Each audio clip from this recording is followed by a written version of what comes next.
Network News. Sinuspindi po ni Pangulong Ferdinand Marcos Jr. si Land Transportation Franchising and Regulatory Board Chairperson Teofilo Guadis III.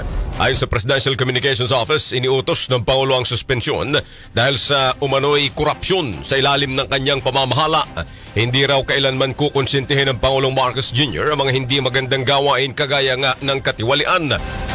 Ibinunyag po ng dating Executive Assistant ni Guadis na si Jeffrey Tumbado ang mga korupsyon na nagaganap sa loob umano ng ahensya. May mga ilang individual daw na nag-aalok ng milyon-milyong pisong halaga ng suhol kapalit ng pabor gaya ng special permit. Nakaabot pa raw ang korupsyon hanggang sa palasyo ng Malacanang. Sa ngayon ay pinag-utos na rin ng Pangulo na magsagawa ng investigasyon sa ulat ng umano'y korupsyon sa pamamahala ni Guadis sa LTFRB. Itinalaga naman po si Guadis bilang LTFRB Chair noong Disyembre pa ng nakaraang taon. Sa kaugnay na balita, handa raw si LTFRB Chairman Teofilo Guadis III na harapin ang mga kasong isasampa laban sa kanya. Kaugnay pa rin ito sa aligasyon ng kanyang dating executive assistant na si Jeff Tumbado sa nangyayaring katiwalian sa loob ng ahensya.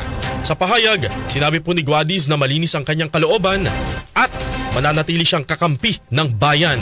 Sinasabing 5 milyong piso umano ang lagayan para makakuha ng mga kailangan sa LTFRB gaya ng prangkisa o kaya yung pagbabago ng ruta.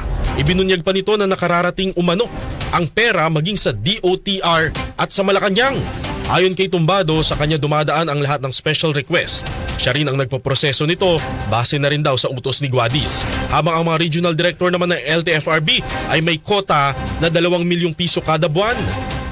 Pakisuyo sa akin na ito, may pupunta, isikasuhin mo. Yun, hanggang sa regular na yung mga siguro, halos araw-araw may mga ganyan na ako nilalapitan, ako ang binubulungan, walang nanghihingi, kundi may naglalagay. Kung walang naglalagay, wala namang ganyan. Naniniwala rin si Tumbado na mahiya mas mataas pang opisyal na nag-uutos sa chairman. I don't believe na siya lang ang pang sarili niya yun. I mean, may instruction din from higher ups. Hindi lang alam ko para sa akin I believe victim din to si chairman. Yan po si Jeff Galios Tumbado, ang dating executive assistant ng suspendidong si LTFRB Chair Teofilo Guadis III.